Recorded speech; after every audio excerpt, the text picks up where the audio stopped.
Bago pala simulan yung video mga kamappers, na meron po tayong TikTok shop and Shopee para bumili po tayo ng mga Manila Urban Fix stickers. Yes po mga kamappers, 5 piso lang po yan. So tara at bilhin na po tayo ng mga Manila Urban Fix stickers. 5 piso lang po yan dito sa Shopee and TikTok. Para sa mga hindi marunong magtanggal, magpalit, or magbomba ng hangin sa kanilang bisikleta. Malay mo, newbie ka. Or malay mo, Gempoy ka lang. So ngayon, this is a video para magpalit ng interior. So ang interior na to, wheels na to, basically same yung procedure sa pagtanggal sa Pixie, road bike, mountain bike, and ito ay isang road bike. So ang problema ng harap na to is ang kanyang interior. Hindi siya kaya i-vulcanize. Kaya papalitan natin. So ang pinakauna, huwag ilagay kung saan-saan ang yung bagong tube. No? Pangalawa, tanggal from the rims, from the fork is either quick release, through axle, or the Allen, or ano yun, the nut. Ito sa Pixie. Let's go. Iiwalay natin naman.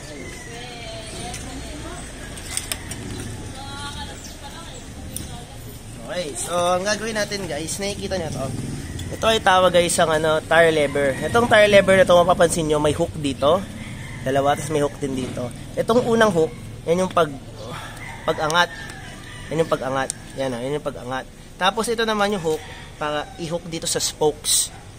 Para multiple. So tara, tanggalin natin. And mas gusto ko, preferred ko, kung ito yung pito nyo, opposite. Mas nadadalian ako kapag so let's try, no? Ayan. Hook muna. 1. Hook muna. 2. Dapat magkakapantayan sa spokes, ha? Ayan, magkakapantayan sa spokes, ha? Para i-hook. And then hook na 3. So, binababa ko siya. Boogs! Well, kung matigas siya, kailangan mong i-hook. Tapos kapag naka-hook yan, dito mo igaganon. Tapos, yan mo lang siya. Babalatan mo parang Mexican cartel, no? Yung nagbabalat ng buhay ng tao. Boogs! Then it's good. So, buka na yung gulong nyo. And then, ang gagawin naman natin is ilocate natin yung pito. Tapos, ipupush natin yan outwards para mabunot po natin yung buong gulong. Ayan. Push. Push. Push.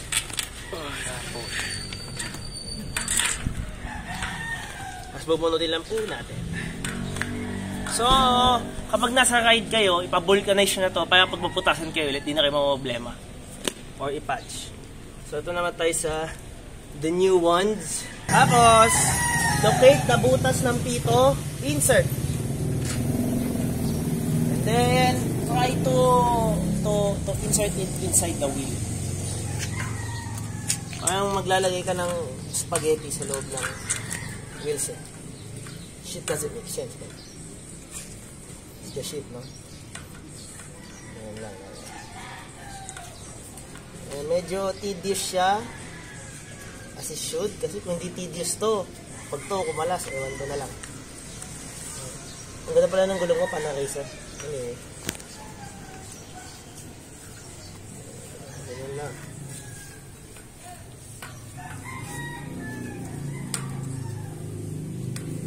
So sa mga newbie dyan, no, gagawin ko pa po kayo ng mga contents.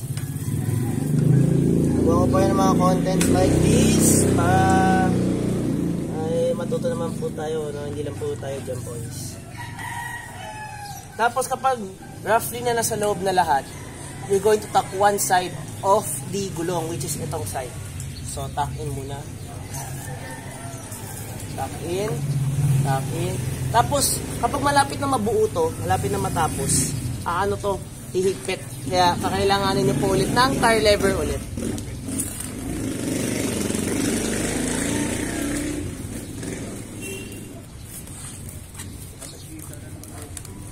Mas mami kapag may nakalawlaw lang, papasok ang lampo. Pasok. Might be thinking, gano'ng katagal na ako nag-ayos sa sarili kong bisikleta? For 11 years, no?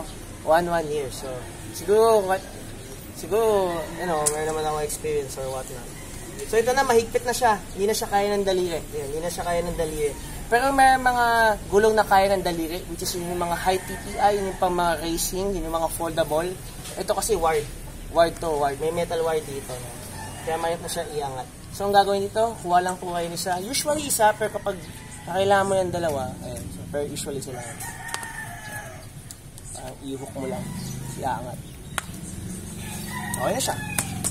And meron akong natutunan na isang trick. Ay, bago yun, kailangan natin ilagay ito, no? Ilagay ito. Meron akong natutunan dati isang trick. Para hindi po mas snake bite, no? Or sumabog po ang iyong gulong ng basta-basta.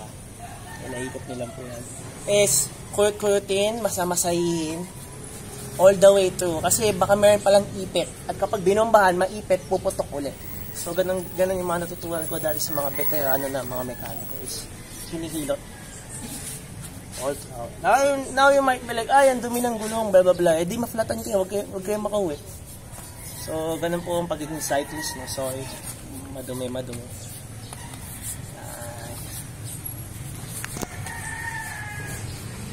Yan, okay, nakabilog na tayo.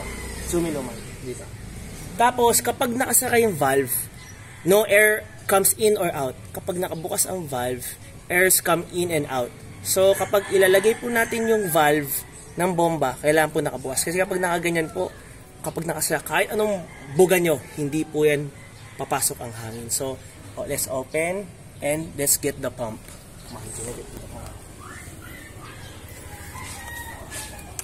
So, ito na. I'm gonna pump this. So, binalik ko na siya sa pampresta. Kasi yan yung Schrader, oh. Yun yung Schrader. Lapit mo man. Yun yung Schrader. Yan yung malaki. Parang pang kotse. Yan tinatawag na Schrader valve. Tapos ito naman maliit. Mostly for road bike. Ito ay tinatawag na Presta valve, no?